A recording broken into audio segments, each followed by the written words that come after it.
dreaming, but there's a voice inside my head saying you'll never reach it.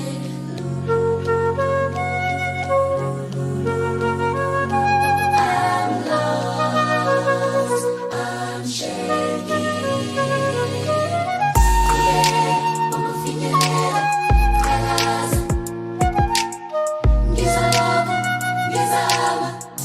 Keep the faith. I gotta keep trying. Gotta keep my head held high. There's always gonna be another mountain.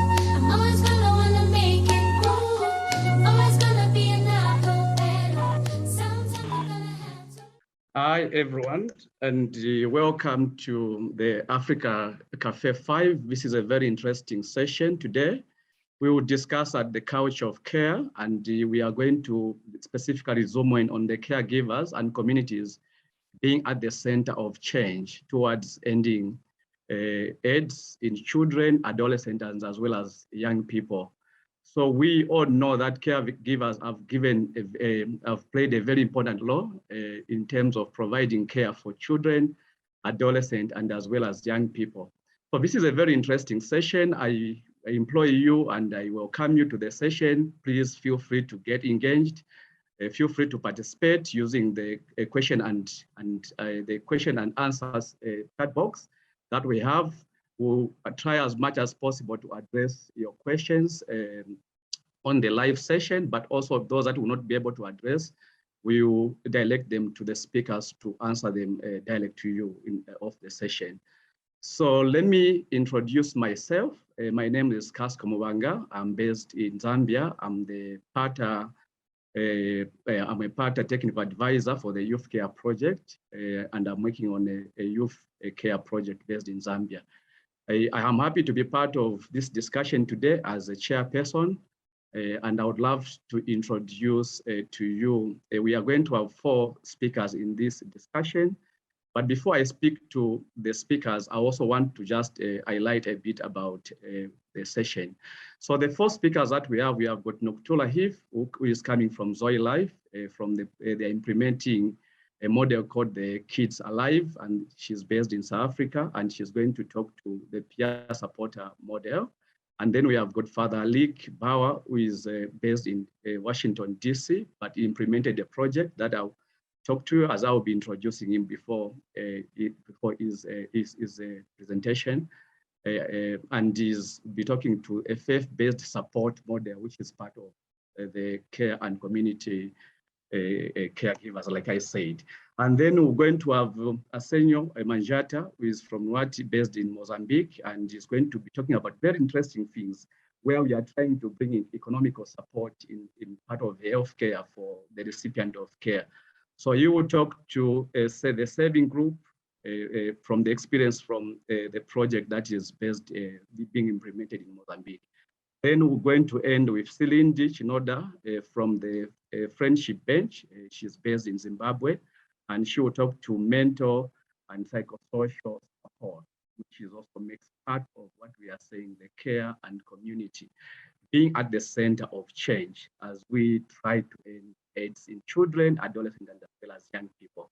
So I just wanted to speak a bit more about this slide. It's to me, it's very exciting that caregivers and communities have been part of successive stories in the fight against HIV, especially for children, adolescents, and as well as young people. So we see that in the African settings and or other communities, the caregivers and communities have been part of a healthcare system, and they have really done a good job by giving support to the children, adolescent, and as well as these young people. So we have got the people from the church, we have got family members, we have got agogo or grandpas, others call them ambuya in other countries. Of course, now we have got these digital platforms, we have got marriage counselors, we have got the peers, and we have got the trained clinician, and as well as the untrained. So this has been very helpful in terms of giving the recipient of care the best care that they can receive in the fight against HIV. And every one of them plays a very important role as they do this. So we are going to have a very interesting discussion. Like I've said, feel free to participate, and I implore you to participate.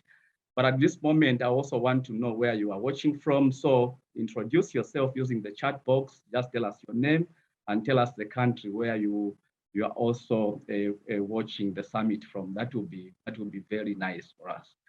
So for now, I would go to introduce the panelists, and then we'll start with our first speaker, who is Nokuthula Heath. So maybe we can go to the slide, but even without the slide. So Nokuthula is from Zoe Life, and they are implementing a model on the Kids Alive.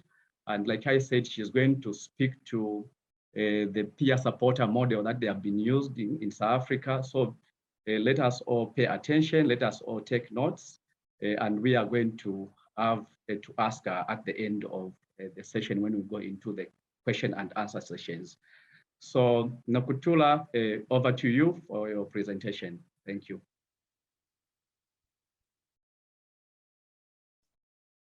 Good afternoon, everyone.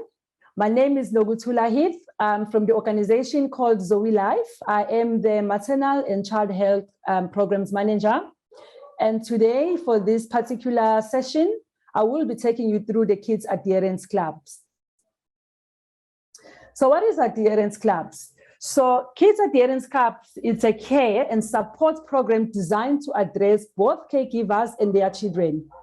It provides HIV-infected children and their caregivers with practical guidance on how best to manage their illness. It offers healthcare providers a story-based curricula that covers general HIV education, wellness, nutrition, quality living strategies, and treatment adherence. It can be conducted either in a group format or it can be conducted on an individual basis. So who is it targeting? So the Kids Adherence Club, it's an intervention that is targeting children between the ages of 5 to 14 years. We are targeting newly initiated children, stable and unstable children on ACT, including their primary caregivers. It could be biological parents, foster parents, legal guardians, or anyone who is in charge of HIV positive child. Who can implement this? We trained people on this intervention. It could be a clinician, it could be a non-clinician, it could be a community healthcare worker, or it could be any healthcare workers that work with children. It does not necessarily need to be a Zoe Life person. We will train that individual will receive all the tools to go and implement. So in terms of how do you start this? So in terms of the implementation of the intervention, you will recruit children either at a community-based organization or at a clinic setting. Once the children and their caregivers have been recruited, they get enrolled into a support group. It's a support group that specifically look into children that are newly initiated or they are not virally suppressed. Then you enroll those children with their caregivers. And this group, we call it I Need Help group. Then we have the second group called I'm Strong. This group is when we are looking into children that are virally suppressed. And these children, they will receive as well ongoing adherence. The only difference between the two, the children that I Need Help, they'll receive a high dosage of adherence sessions. And the children that are on a stable group, I'm Strong, they will receive sessions not as many as the other group.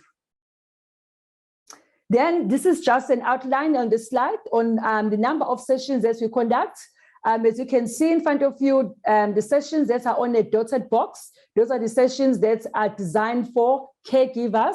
The sessions in the blue circle, those are the sessions that are designed for children. As you can see, we do one joint session with the child and the caregiver. Then the other sessions, the caregivers will attend their own session and the children, they will attend their own sessions. Then in terms of these are some of the resources as well, as you can see on the slide. Once someone is is trained to run this support group, they will receive a facilitation manual that they can always refer to. And then they also have tools. It's not mandatory that as a facilitator, you need all these tools. These are all the tools that are designed. It's up to you looking in your environment and the type of children that you're working with, what do you think will work for you? Then you'll be able to select in all these types of material that we have. And also, the next slide as well is still the same thing. If the children are attending the support group, they will receive a star chart as well that they can take home after the first session.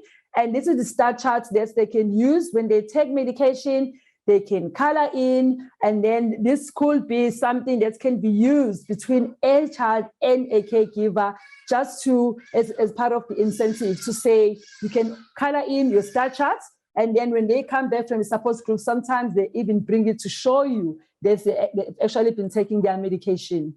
And then the next slide, as you can see, this is one of our activity book that is actually designed for the children themselves. So when they come into a support group, they can start collecting stickers. This is what we use as an incentive for our children, so that when they come, there's something exciting for them that they can actually take back home. Okay, so what has worked and what has not worked in our implementation? What has worked, pairing a clinician and a non-clinician together to actually work together and run a support group. This also assists with synchronizing of services. Conducting clubs over a weekend, especially in the morning, has also worked. Preparing the files and pre-packing medication a day before you run your support group. And also having your incentives for children, depending on your environment, what can you afford and what is agreed upon. What has not worked? Running clubs during the week, it has been a challenge for us. Also, the group size of your support group, it also impacts on the quality. And also the other thing, rotation of healthcare workers.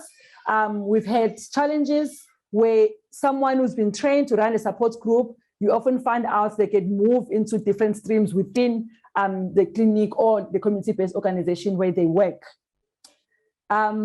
Then in terms of key lessons, what have we learned out of this intervention? Okay, so let's talk about key lessons and some of the things that we, it's a take-home message for us. So the first thing is providing incentives for children and caregivers has increased the attendance rate. Like I spoke to into my previous slide, to say for children, they have a sticker book that they bring when they come into the support group, and then they've got an opportunity to choose what sticker do they want once they finish attending the session. And also involving caregivers to assist with logistics of running a support group. For example, caregivers, they can assist you either with completing the register, or they can assist you, maybe you need to rearrange the children, arrange them into their particular groups, or you need to distribute some items that they're gonna be using throughout the support group. It has shown, we've seen a lot caregivers that are showing willingness to be part of the team that supports with the administrative tasks. And then also a one-size-fits-all approach isn't always the right way. So when you're working with the caregivers and children, it's also important that when you, as the facilitator of the support group, you also find out what works, what's not working, so that you can make changes accordingly.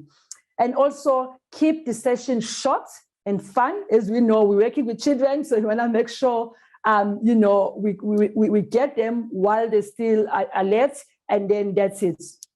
And then the other thing, it's recommended that you split the groups according to ages and disclosure statuses. Children that have been partially disclosed to, we keep them together.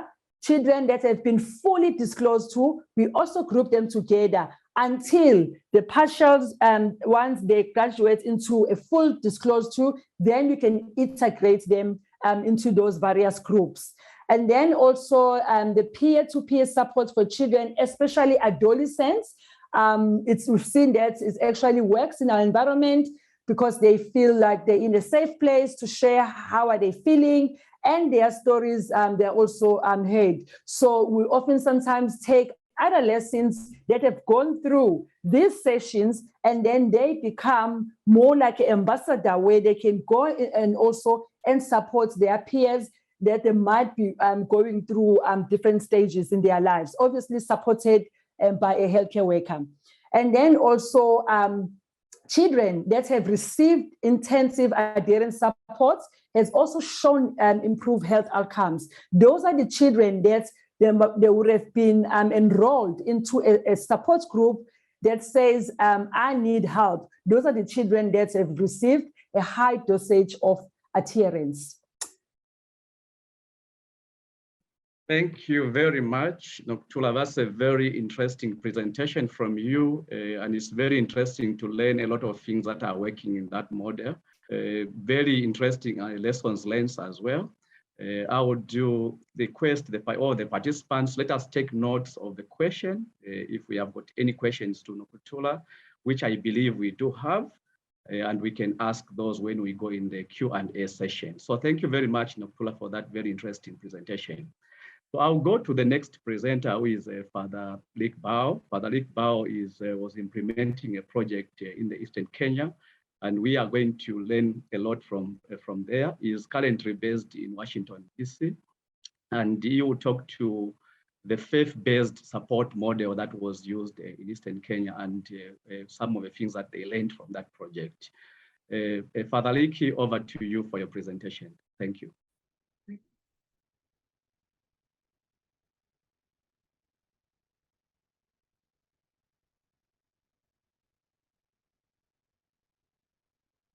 Good day and hello to all. It's an honor and a privilege to present at this Team Pata Summit. My name is Father Rick Bauer, a priest, a board-certified chaplain, and a clinical social worker. I'm currently at the George Washington University Hospital, Children's National Hospital, and a faculty of the School of Medicine at George Washington University here in Washington, D.C. For 25 years, I worked in East and Southern Africa to integrate a true person-centered bio, psycho, social, spiritual model of assessment and care for children, adolescents, and adults living with HIV. And today I'd like to present a model of care and support that integrates person-centered spiritual care into care and support for HIV-positive children and adolescents that we did at the Eastern Deanery AIDS Relief Program located in the eastern part of Nairobi, Kenya. In 2016, there was almost universal global talk on the importance of differentiated treatment, that as clinicians and healthcare workers, we needed to account for the unique needs of each person before developing a treatment plan. And most of this tended to focus on the patient's unique physical and biological needs, some of their social needs, and sometimes their emotional needs. But the spiritual needs of the person, including a spiritual assessment and intervention for spiritual distress, was almost never part of holistic, comprehensive care. So when we started, our viral load suppression with children and adolescents was completely unacceptable.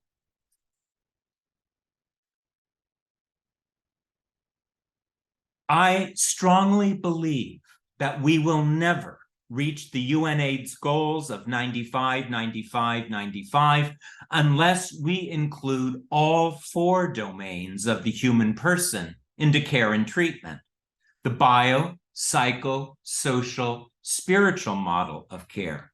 And here are the results of almost 1,500 children and adolescents when you do that. We're not yet at 95, but we are well on our way.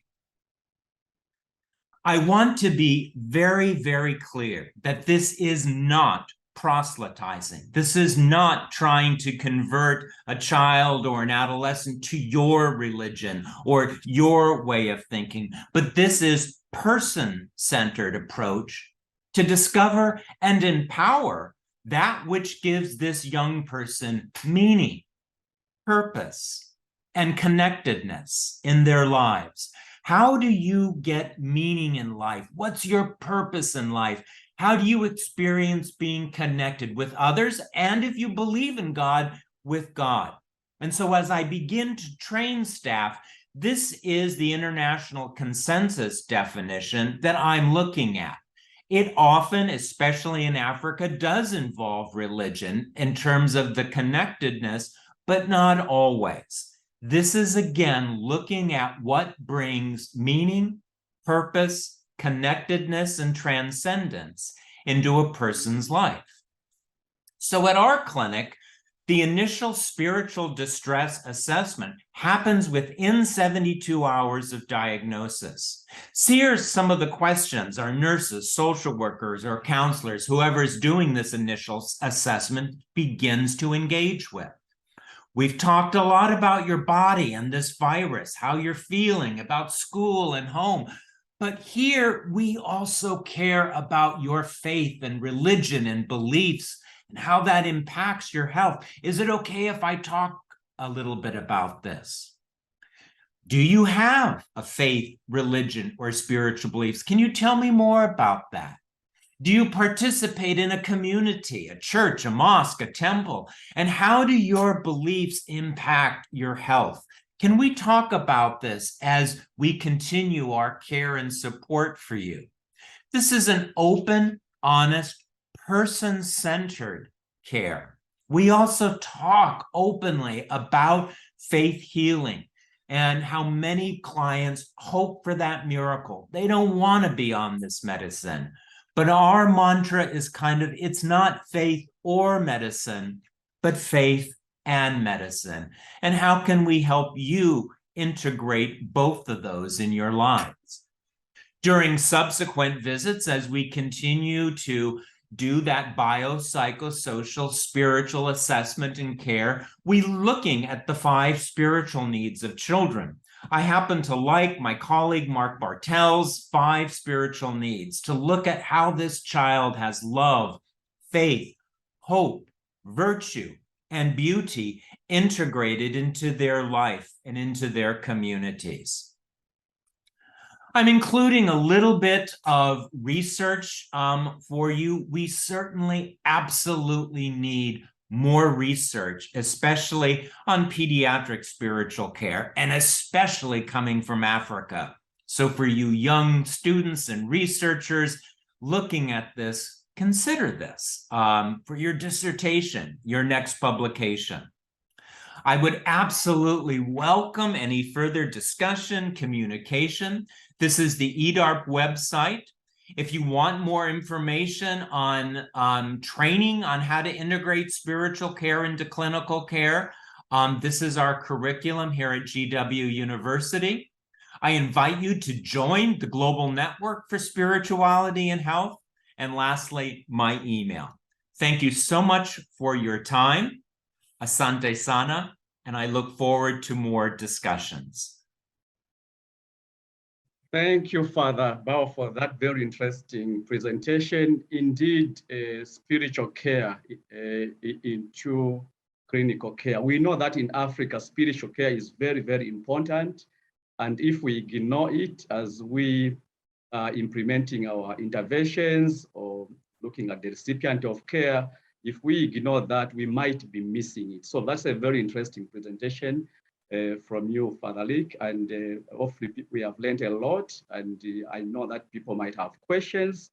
So I would employ you to take note of the questions, and please feel free to put those questions in the Q&A chat box, and then we'll be able to lead those questions to the speaker, and then they can respond to you. Otherwise, very interesting session for the African setting. We take spiritual care very, very important in Africa, and this is something that we need to think of. How do we integrate this? How do we bring this home to be part of the clinical care? So that was a very interesting presentation. Thank you very much, Father Bao, for that presentation. So the next presentation will come from Manjate from Mozambique, and he is going to do the presentation in Portuguese. So we are going to have people that are going to interpret. So I would request from wherever you are watching from, please go to the interpretation button, which is just on the bottom there, and select the English for you to be able to get the English. But if you are, for example, you are from the Portuguese satellite, just leave it because you can get it direct. So just go on the interpretation button on the bottom there, which is just next to the record button, and then choose English for this presentation. So for Arsenio will talk to the economical support, and more specifically is going to talk about the savings and the loan groups, a model that is working in a project they are calling Kisangate, a project. We also want to learn from that angle. So Arsenio, over to you for the presentation. Thank you.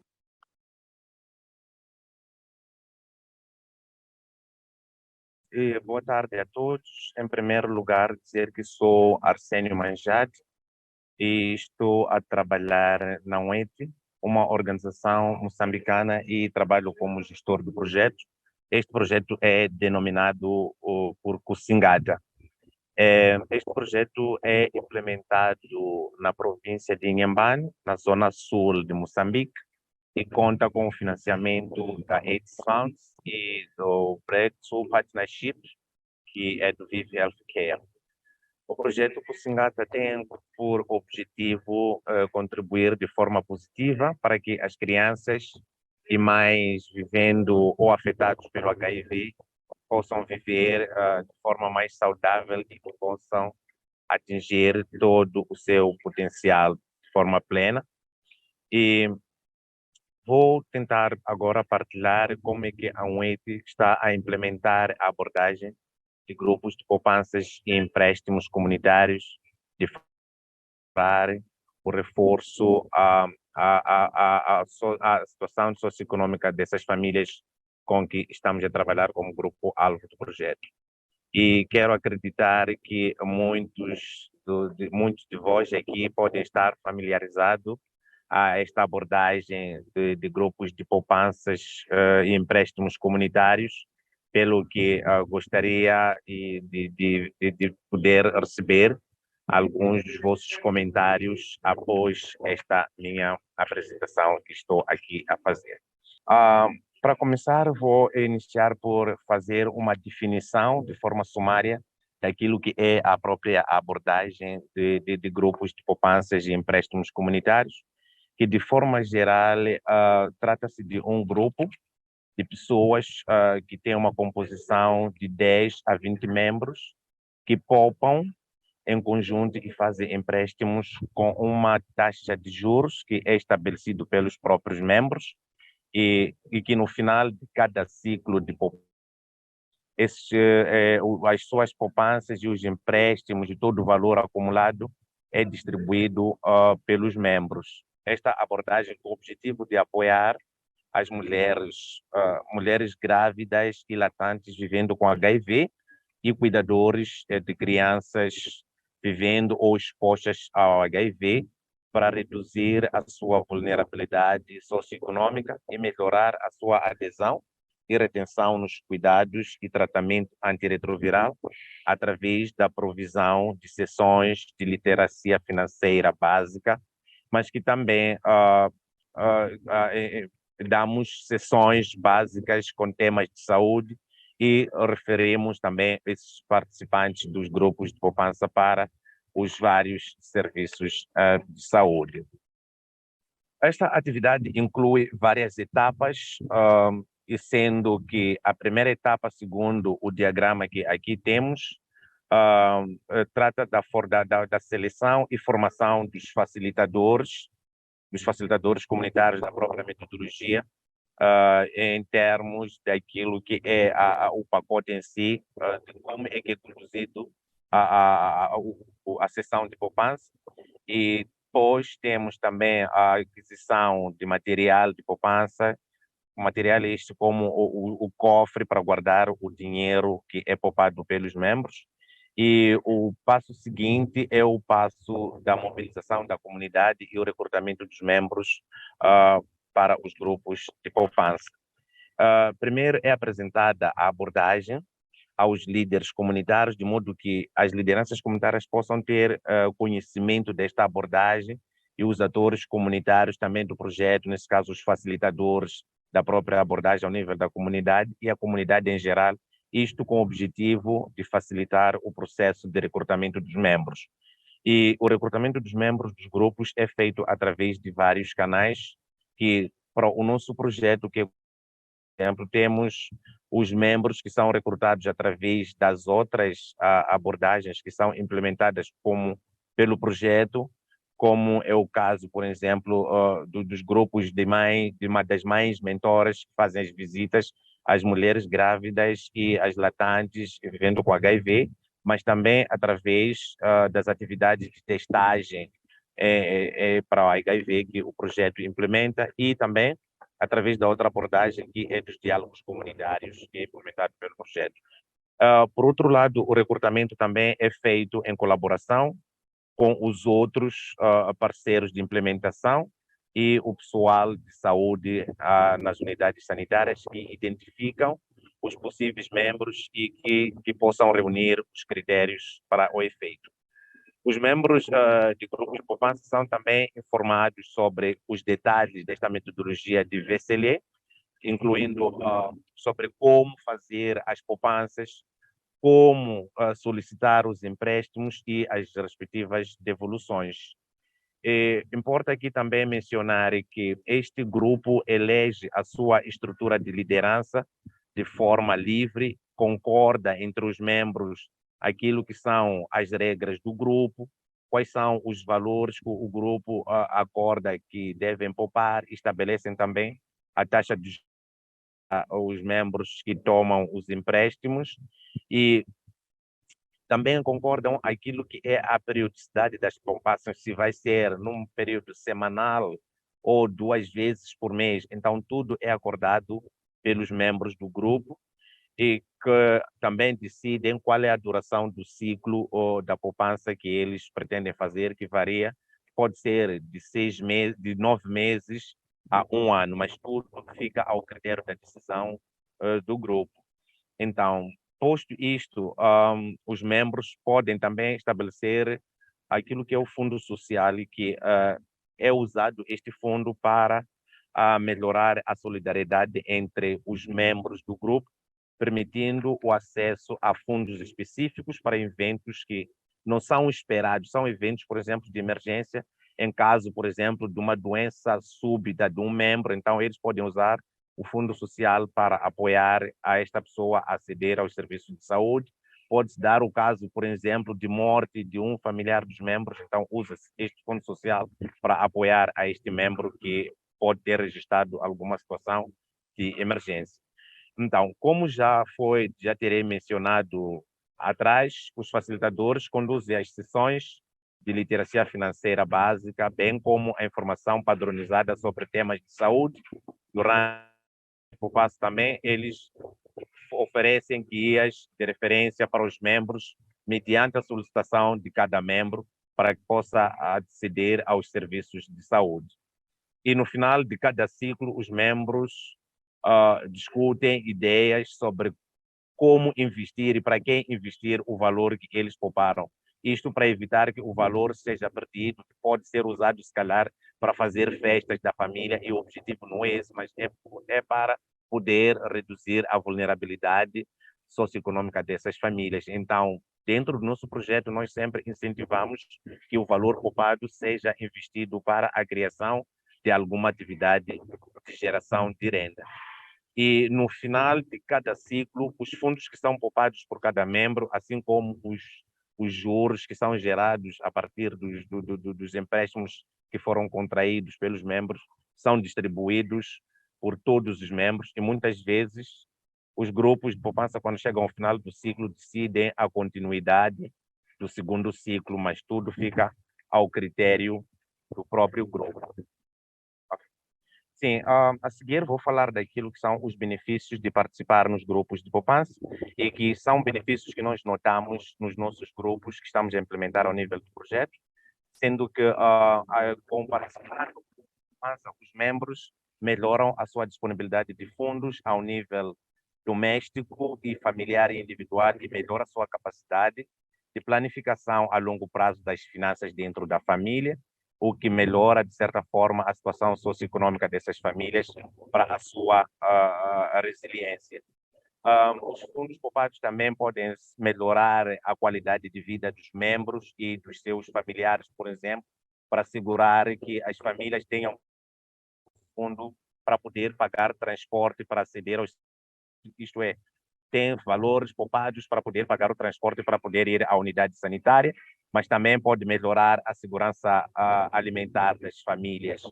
E também o participar nos grupos de poupança cria um equilíbrio de gênero na tomada de decisões das famílias, visto que muitos membros que participam nos grupos de poupança são mulheres.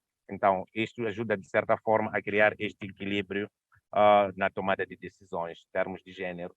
E para terminar, vou dar alguns desafios que são enfrentados dentro dos grupos.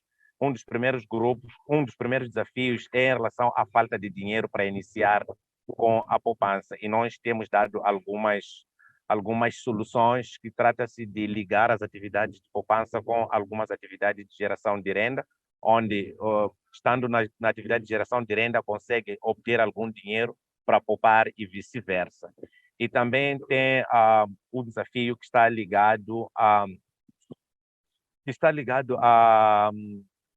retenção dos membros nos grupos depois do fecho do primeiro ciclo. Então, nós demos sempre um apoio de forma contínua para que os membros possam continuar dentro dos grupos. Isto é, quando fecham o primeiro ciclo, vão iniciar o segundo ciclo. E também temos a questão de fazermos a ligação com as outras atividades de geração de renda, por exemplo, que eu teria mencionado, e outras atividades que são implementadas pelo projeto, de modo que haja esta colaboração dentro do projeto, onde cada membro não só está dentro de uma abordagem, mas beneficia de outros pacotes que o projeto está a implementar, que de forma compreensiva possam assegurar a retenção dos pacientes dentro do tratamento antirretroviral. E, no fim, para terminar, dizer muito obrigado com esta imagem que mostra aquilo que é o funcionamento do grupo de poupança à disposição dos membros, como é que eles sentam e o material que é usado para a poupança em si. Muito obrigado. Canimamo.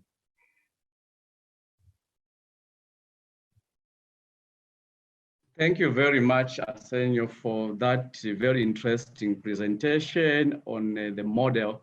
As you are talking, I was taking note of some of the things that you are doing in the Kusangata project, and it's very interesting coming from that angle of care, where we are trying to improve the economical status of the caregivers. I understand that your project is trying to target the pregnant and breastfeeding mothers, but as well as also target the caregivers for those that are taking care of children that are living with HIV, but not only those that are living with HIV, but also children that have been exposed to HIV. So very interesting. On the benefit, it was very interesting because you are saying that by joining these groups, the village savings and the loan groups, people are able to have access to resources from that group like loans. So therefore they have got better retention because they can afford transport to go to health facilities. These children can also go to schools, they can afford the school materials and a lot of other things that are happening in the project. At the end of the day, what we are having is better health outcomes. Very interesting project from the healthcare point of view. I have seen there are a number of questions on the Q&A box, which is very encouraging as well. So if you have got any questions for Arsenio, please feel free to put them down in the box, and they will be able to lead those and direct them to the people that you are asking. very interesting project from happening in Mozambique. I'll go to the next presenter, who is Lindy Chinoda, from an organization called the Friendship Bench, where they are implementing a model. And she is going to talk to mental and psychosocial support as a model for children, adolescents, and young people that are living with HIV. So Chinoda, over to you for your presentation. Thank you. Please feel free to take the notes as usual, and we will address them. Hi, everyone. My name is Lindy Chinoda from Friendship Bench, and I'm going to be presenting on the mental psychosocial support. And I'm going to be talking about the Friendship Bench model. I'll talk more on that one and the processes that are involved in Friendship Bench and what's working for now and the challenges. And I'm also going to look at the key lessons so far in Friendship Bench. So Friendship Bench is a psychosocial intervention that was created in 2006 by Professor Dickson Chibanda to bridge the mental health treatment gap. As from the statistics from WHO, it shows that the treatment gap is between 75% to 90%, meaning 90% of the population have no access to mental health care. And that's how Friendship Bench came to being. And its focus is mainly on the mild to moderate common mental disorders, with the main focus on depression and anxiety. The good thing about Friendship Bench is that it works with the community health workers. And these, since 2006, we refer to them as grandmothers. And they work in the primary healthcare level. And it targets everyone who is above 18 years and above. And the main aim of Friendship Bench is to get people out of depression. With its mission is to have a Friendship Bench at a walking distance, which means Friendship Bench is community-based. It is there in the community and it's offered by grandmothers who are there in the community. It is a tax shifting approach, meaning it was the burden of looking after the mental health clients was taken from the specialized cadres, the nurses, the doctors, and it was shifted to the community health workers, and they were given a skill to be able to address these depressive symptoms. So basically in Friendship Bench, we have about 4 delivering agents. We have got the classic grandmothers that were in Friendship Bench since 2006. And we also have the youth buddies.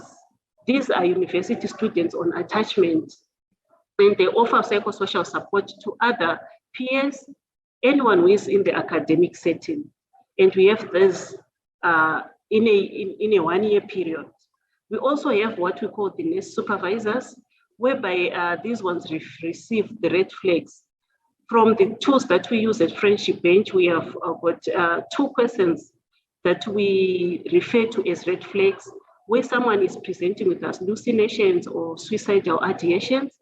And for the grandmothers, they cannot deal with these clients, so they refer these to the nurse supervisors for further management. And these nurse supervisors can also do further referrals if the client requires institutionalization. We have also the open liners, is our delivering agents. These are the postgraduates. They were once attached with Friendship Bench, then after they graduate, they come back to Friendship Bench as open liners, and they offer again psychosocial support in the community now for all the young people, and often they work online. They use the WhatsApp platform to offer sessions. Then we've got the mental health champions. These are from 2000 to 2019, my apologies. These are employees that we train in different organizations and companies to offer psychosocial support in workplaces, and they also assist their peers in terms of mental health awareness. And what we have to take note is these are non-healthcare workers, and they have no background of mental health, and we also train them to offer support to their peers at workplace. On how we these cadres that we work with at Friendship Bench, we normally ride on existing structures within the Ministry of Health and Childcare, because we, as Friendship Bench, we don't have the human resource, but we receive this from the Ministry of Health and to capacitate them on our model, the problem-solving therapy model. And I'll speak more of on the grandmothers, because these are the classic cadres that we have been working with since 2006. And they've been doing promotional health promotion activities for a longer period, because they have the training from the Ministry of Health, and also our training becomes an add-on. And this also improves their skills in counseling, and they are good listeners and empathy. We talk of empathy here because they have all this training. And they also offer the psychosocial support through the problem-solving therapy. Our model is designed in such a way that they have to sit on a bench, the physical bench, but as of late, it has transitioned to the bench being the person offering the services. So it means now we have the services exchanged. They can also maybe have the services at the borehole, anywhere in the community besides the clinic and online. So the person who offers the services now has become the bench, but we have the physical benches in our primary healthcare facilities. These cadres, they receive an 8-day training and followed up by a 1-month internship, after which they receive a certification to start offering the services in their communities. And the clients that receive our services, usually after the 3rd session, because we expect them to have 6 sessions for counseling, but after the 3rd session, they can be referred to the mental health support groups that we refer to as the Seko Kubatana Tose or CKTs. So besides, again, the continuity of service, getting the psychosocial support as an individual, they now get the support as a group, which we refer to as group therapy. And besides that, they also earn a living from this income generating project that they do within their CKT. So they do a variety of projects. It's either poetry, they also do the zipback and crocheting. Some are into isols. So it depends on what the group really wants. And these are the services that we offer at Friendship Bench. We have the sensitization where the buy-in of our gatekeepers, all the high-level people in the community. And this also helps us in the acceptance of the intervention. Also have the mobilization. This is where we engage the wider community through outreaches and having awareness campaigns so that we have an appreciation of the mental health. We also have the CKTs, I've mentioned them before, the income generating projects. Then we also have the trainings, which could be the new trainings or the refresher trainings, just to assist the delivery agents to have the skill to offer the services in the community. We have also the supervision and monitoring. This is where we visit the client, the delivering agents after training to see how they are performing in the community and to also support them. Then we have got the reporting as another package that we have at Friendship Bench. This is the submission of reports that we do to our monitoring and evaluation department to see how we are really doing in the community. We also carry out researches on different study areas within Friendship Bench. And what is really working now for Friendship Bench is the decreased depressive symptoms that we are seeing. We have seen that there's a 76% decrease in the depressive symptoms and the suicide ideation using our tool, the screening tool that we use. We have also seen the improvement of livelihood of our clients through the CKT activities that they are engaged in. And also we have seen the acceptance of Friendship Bench by other organizations. Recently, we've been adopted by the Ministry of Health in Zimbabwe as a national program. And also the scaling up from the 3 clinics that we had in 2006. Now we are in about 200 clinics and we have 1,700 community health workers that we have trained so far. And the challenges that we have, the loss to follow up, not every client is reaching the 6 sessions. And because of that, we have managed to try and follow up using the client services that we have, the customer care services that we have, because some come expecting monetary gains, and because of that, they don't really come back. And some, of course, they have the first session and everything becomes okay, and they don't seek the services anymore. But we need them to join the CKTs to improve their livelihoods. Then the pandemic, of course, the COVID-19, that really disrupted everything. The implementation activities were delayed. Then we have got the stigma that is associated with mental health that affects people in seeking mental health care. Then we have got the competing programs where we are working with the community health workers. They do not work for Friendship Bench alone. So every organization is with, they are into maternal care, they are into COVID-19 vaccinations, they are into polio. So they are in a number of programs. So we are all fishing from the same pond, and that is really affecting the implementation. Then we have got the CHW attrition. For some that started with Friendship Bench in 2006, some have now poor health complaints, and some are a bit old, and some are really, we are losing them maybe to death. And that is really affecting us and affecting their performance depending on how we are losing that community health worker. But the lessons that we have learned so far as Friendship Bench is that it is all inclusive. We have learned to have an appreciation of other people's values, customs, without judging or prejudice.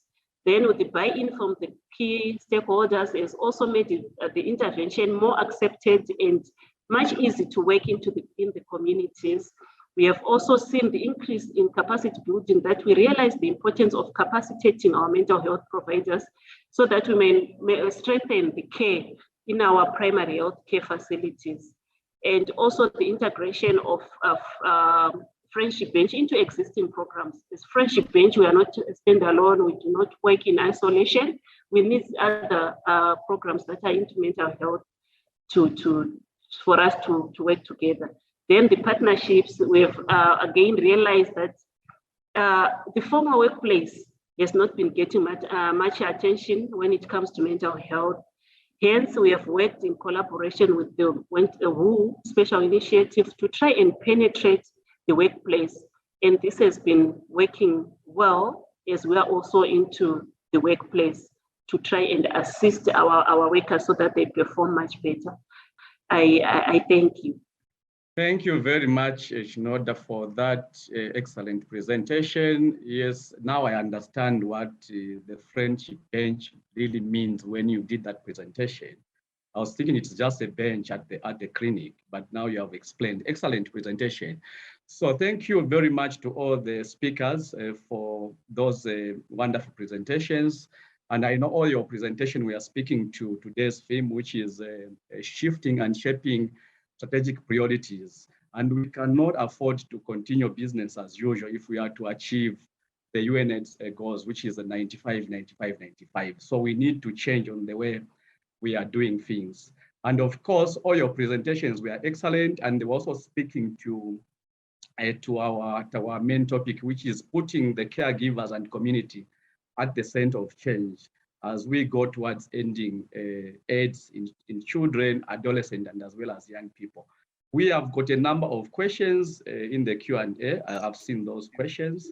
I would, at this point, ask all the speakers to please turn your cameras on, and then also take time to look at the questions. So in this Q&A session, we'll try as much as possible to respond to the question in the live session. But if we cannot respond to all of them or some of them, then we would ask the speakers to respond to those, and then we can send a feedback.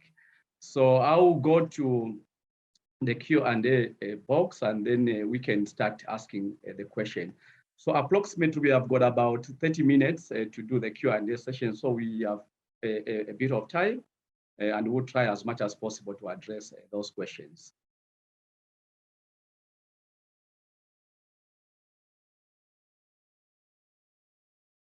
So I'll go to the first question, which goes to Nokuthula. The question, Nokuthula, is who supports the adolescent with a transportation to the support group meeting? So people want to know, is there any support to these adolescents in terms of transportation to the support group meetings?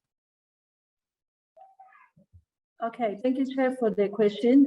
So in terms of the supports for the adolescents when they come into the support groups, I think initially when we started with running support groups, we started running them during the week, and we quickly realized that we were having a challenge in terms of transport for adolescents who come into a support group. So one of the key things that we have learned and we are currently implementing is that we don't take them out of their clinical appointments. So what we do, we synchronize all the services, and then they will come on a Saturday. When they come on a Saturday, they will receive all their clinical services, including attending a session that will have been scheduled for them. And also the second thing that we are also implementing, we are working very closely with community-based organizations that are linked into the clinics that we are supporting. So adolescents that are not able to attend the sessions at the clinic, they are able to attend those sessions at the community setting, of which is a walking distance. Thank you. Thank you, Nokuthula, for that response. I'm sure it's clear to the people. The other question, the next question is goes to on the key lessons, and it's from Zimbabwe. The question is providing incentive to children and caregivers sustainable? So this goes back to you, Nokuthula, again. Sorry about that. No problem. So in terms of sustainability, absolutely, it's not a sustainable approach. So if you look in terms of the types of incentives that we are currently providing to our children, we are looking at an activity book that we give them. It's something that can be, you can make copies from a facility setting, or you can make copies from a community setting, and then they'll take the book home with them. In that activity book, they've got pages that they can use to color in for fun, but they can also bring it back to collect stickers. So the stickers that I'm talking about is something that can be cut out of a paper, and then we can stick it into the book. In terms of the caregivers, the approach that we are looking into is it's not a monetary incentive, but what we are doing is we are giving them roles, those ones that are interested, so that when we are running these sessions during the weekend, and then each caregiver will get an opportunity to assist with any logistics. It could be assisting with the register, or dividing the children and putting them into different groups. And then by doing that, they know that when they come in the morning, they will be the first one to be attended to. So those are the types of incentives that I'm talking about. Thank you very much. Before I let you go, I'll ask you the last question, then I'll go to the other speakers just for balancing purposes. So the other question is, yes, excellent program and well done to Zoe Life. Can you please talk more about how you have managed to scale up the project? And then the follow-up question is, where are you implementing this project? And then the last one is the material open source or crowdsource. Hopefully you'll be able to remember those follow-up questions. Thank you.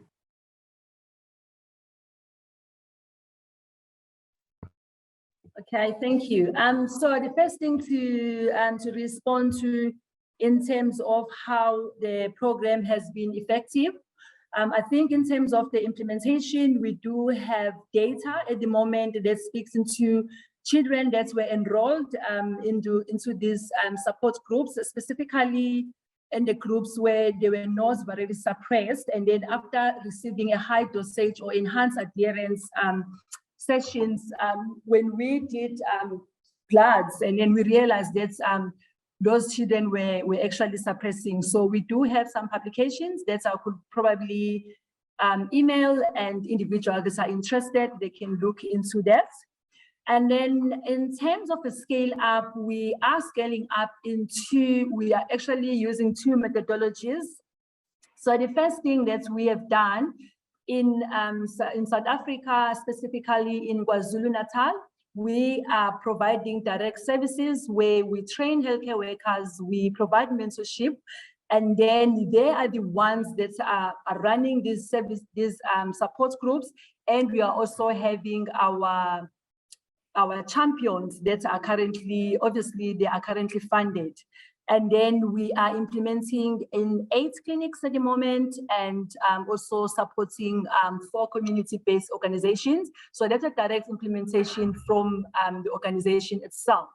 And then the second option, we are working very well with a lot of organizations that are implementing in South Africa, and we actually train them and mentor them, and then they take the model and implement it in their own environment or in their own context. So in terms of our footprint in South Africa, we are currently implementing in 8 provinces out of the 9 provinces. I hope that makes sense. And then in terms of the material, so our material, we've got the material that is open source, and then we also have some of the material that we actually have to protect. For example, in one of my slides, there was a slide with like an app. So one of the job aids, we've actually took one of our paper-based job aid and pivoted it into an app that you can download from a Play Store.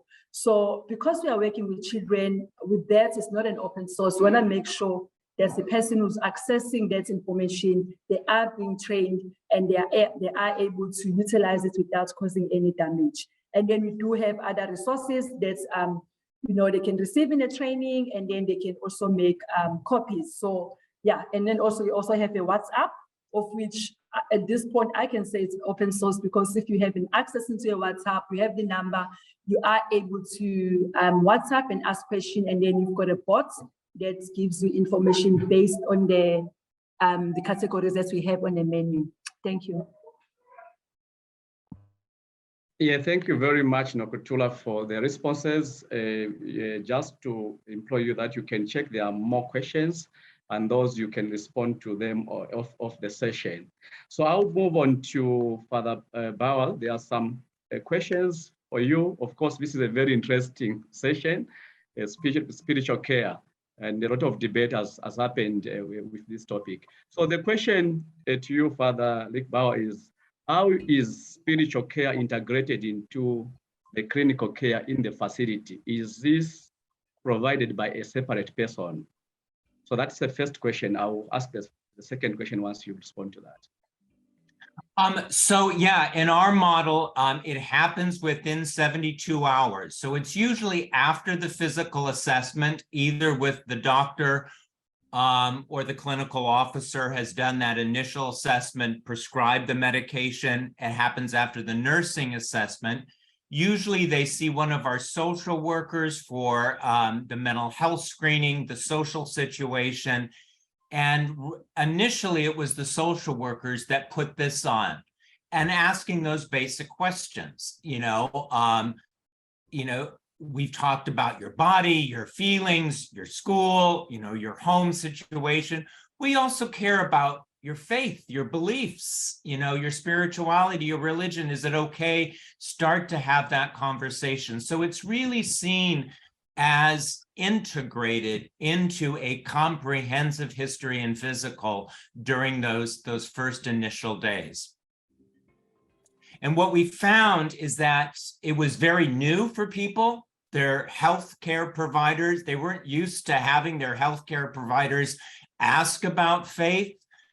It almost immediately ended people dying from going to faith healers, both religious faith healers and traditional faith healers exclusively, because they knew they could talk about these issues with their nurse, their social worker, or their doctor.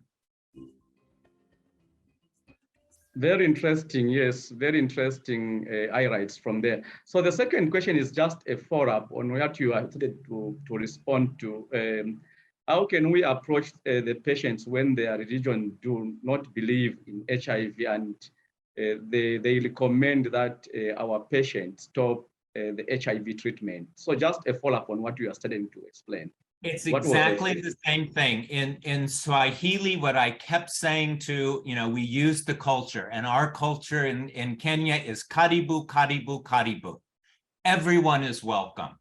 So that it's not, the point to make a judgment, you should go to that church or you shouldn't go to that temple. We want you to feel welcome. And so the assessment is what gives you meaning, purpose, and hope. If you're at a place that, your pastor is telling you, to stop your medications, if you really believe in God, God will heal you, we're not going to say stop that, but we're also saying you can talk to us about your beliefs. And we have some pastors here that are also on treatment that would love to talk with you if you would like to talk to them. So we have a cohort of HIV positive pastors, priests, imams that are willing to talk to kids about their journey of faith and their journey of being on treatment.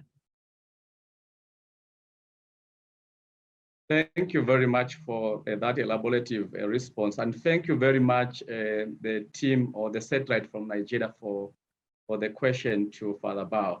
So I'll move, I can see when I scroll down that there are a number of questions still going to Nokuthula. I'll still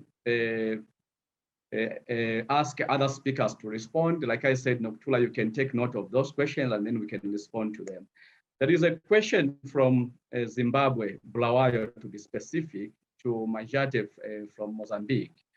So the question is for village saving and loan groups, how is security of the fund ensured? And how do you mitigate risks that are involved in pooling the funds? I think that's a very technical question specifically on the saving groups. Over to you, Majate, if you can respond to that. Yes, thank you. So let me say that we have criteria to constitute the vessel groups. So the first of the criteria is the zero status situation of the members who are integrated in the groups. Then we have other criteria like to join to the group, they have a trust with the members. They are not allowed to participate in the group without trust with them. So all the members are friendly. So there are different criteria to establish the groups, and then they are decided what criteria there has to ensure that the members of this group take loans. So I are not allowed one members who that join with the group to take loans with the groups. And then I think that is the case to mitigation the risk of to lose the money. Thank you.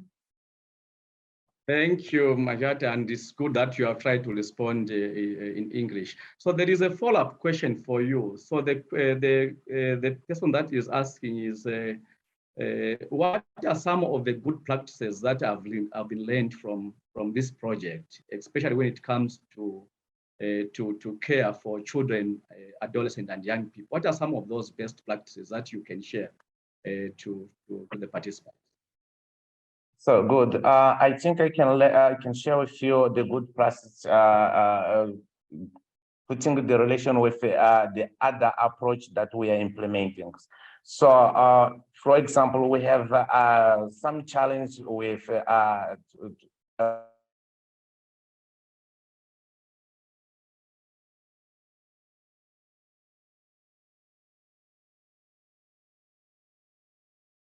we seem to have lost him. Maybe it's due to poor network connectivity. Once he comes back, I can make a follow-up. So I'll move into the next question. Then the next question still goes to Majat, so I will move there. But I have a question for Silindi from Zimbabwe. Sorry, I lost connection. Sorry, are you back now? Yes, I'm back. So I was saying you that can finish, yes. Yes, I was saying that we have a different approach where we're integrating the member of Veselia and that groups. For examples, we're implementing the activity related in income generating, where the members it's possible to get money to save in this in the groups, in the savings group, and then when we are joining the members in the different groups, it's possible, or we are make sure that the members in the VSLA groups has the money to save and they can do the same activity in incoming generating for that in the different approaches. Thank you for that response. I will ask you the last question. There are a couple of questions for you. Those we can respond them maybe off the live session. So the last question comes from Zambia, to be specifically Kafue, Gertrude Nyelenda. She's trying to find out how will you ensure sustainability in instances where savings are not adequate? So this group has got savings, but these savings are not adequate. How do we ensure sustainability in such a case? All right, so we ensure that we assist the group continually. Our community actors based in the community to follow up all the steps of the activity of the VSL groups.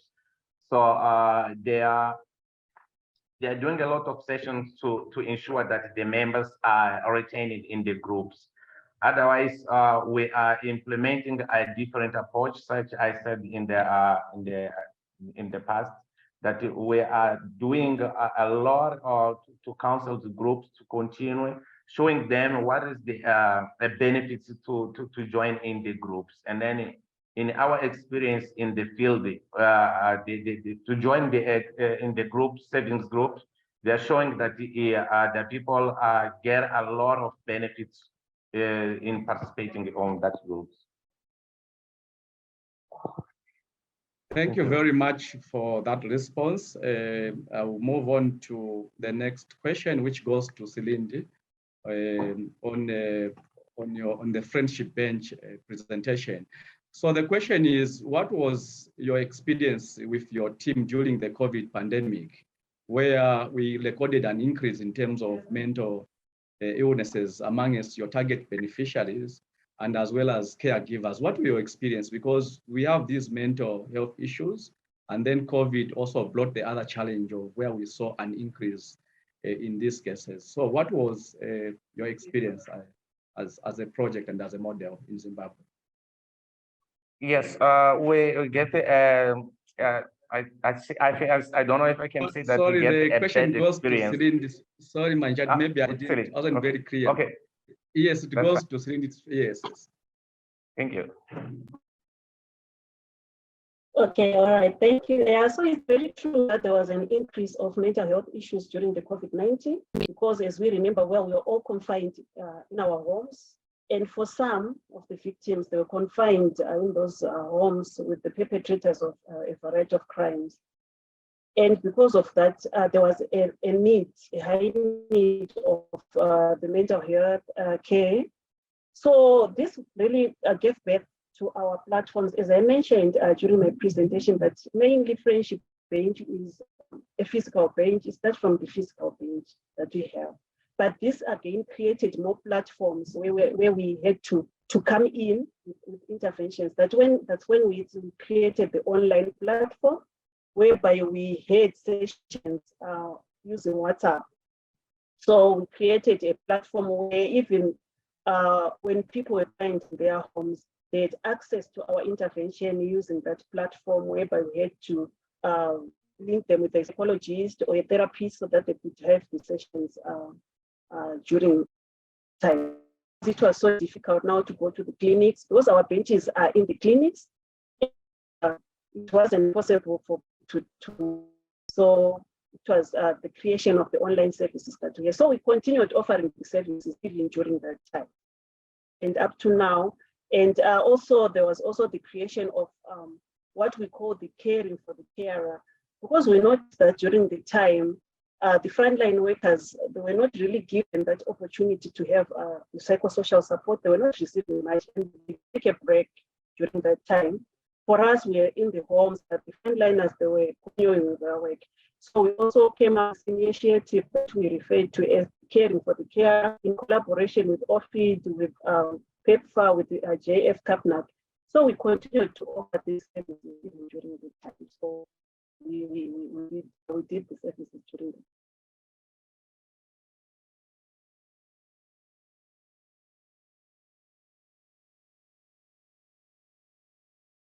Hello, Cindy, are you still there? Yes, I'm here. Can you hear me? Okay. You had gone quiet. Okay. Yes, are you done or you're still responding? You can go ahead. Oh, I'm done with the question. Just responding that we had other forms of offering the services more than just having the physical sessions that we normally had on the physical page. We create online services that we now have, and also for the carer also resulted from the experiences that people encountering during the COVID-19 pandemic. Thank you very much for that response. I have another follow-up question from an anonymous attendee who is saying, as a community psychologist, Friendship Bench is an excellent and innovative and African solution, which is good. But I would like to ask why grandmothers are the main cohort. That is the first question. You raise the issue that they were lost to illnesses and others to death. This is a risk that is with recruiting mainly the elderly or older people. So maybe you can respond to that. I think the first thing that she or he is trying to ask is, why are grandmothers as the main cause? And then the issues of you losing these mothers to illnesses or death being a risk as you recruit the elderly. What is maybe your response and maybe some of the lessons that you learned from this? Okay, thank you so much for that one. So using the grandmothers that we refer to gogos, and we have seen it as they are a sustainable asset. In that culturally, really, we believe that if people have challenges in the communities or within the families, those are the people to go to seek. In as much as we don't offer as the Friendship Bench, but we believe because of their age and we believe they have the wisdom. And like now there's a high increase of brain drain. They are not really affected by brain drain, but the major reason why we are using the grandmothers is culturally, we believe because of their wisdom, they're able to be respected and they're able to sit down with a client and offer counseling services or sessions without giving advice and without the counseling skills that they have because of their age, maybe talking of the patients, the empathy, and they have all those qualities. And the major reason being culturally, really, them as the people that we need to go to because of their age. But now the lessons that we have learned, as I've mentioned, that we are losing them most to poor health and other reasons. Now we are working with young people. We also recruit young people, what we call the buddies, students from universities. So we are now linking them with the young people because for now we are using technology and all, and to assist them when they're doing their job. So to this or to mitigate these terms of age and all, we are linking them now with young people.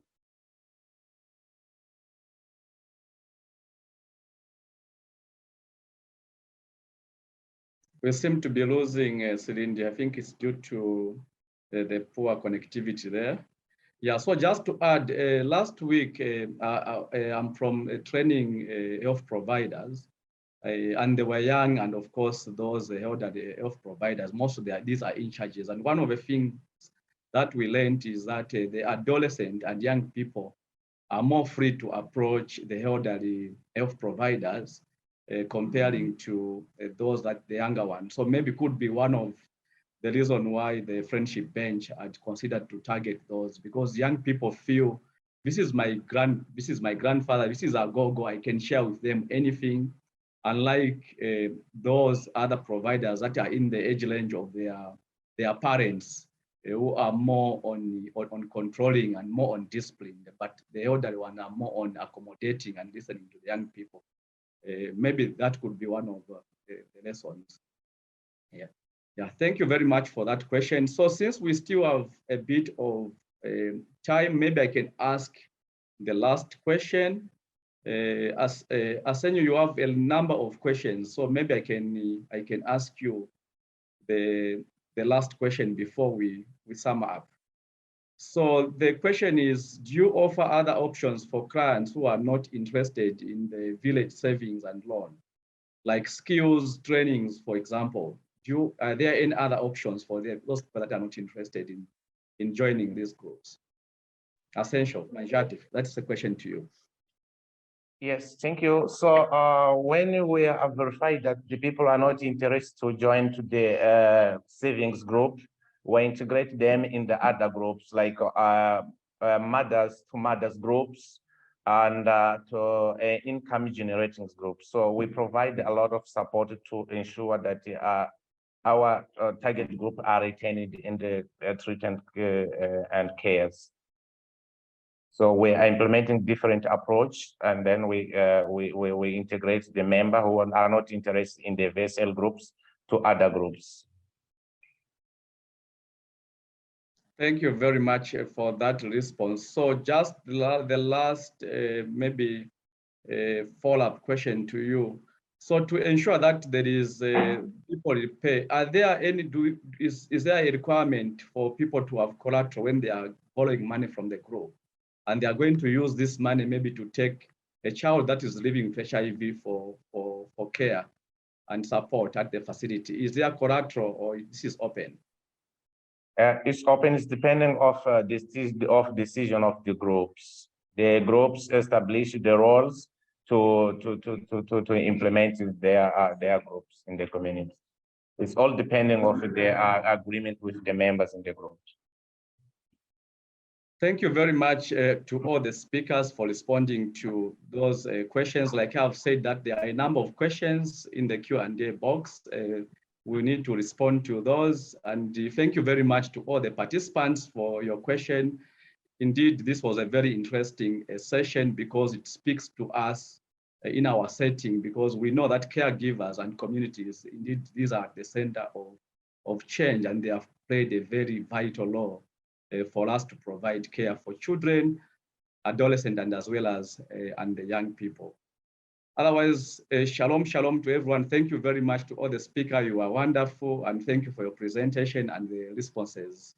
And have a good day, everyone, and enjoy the rest of the sessions. Thank you. Thank you.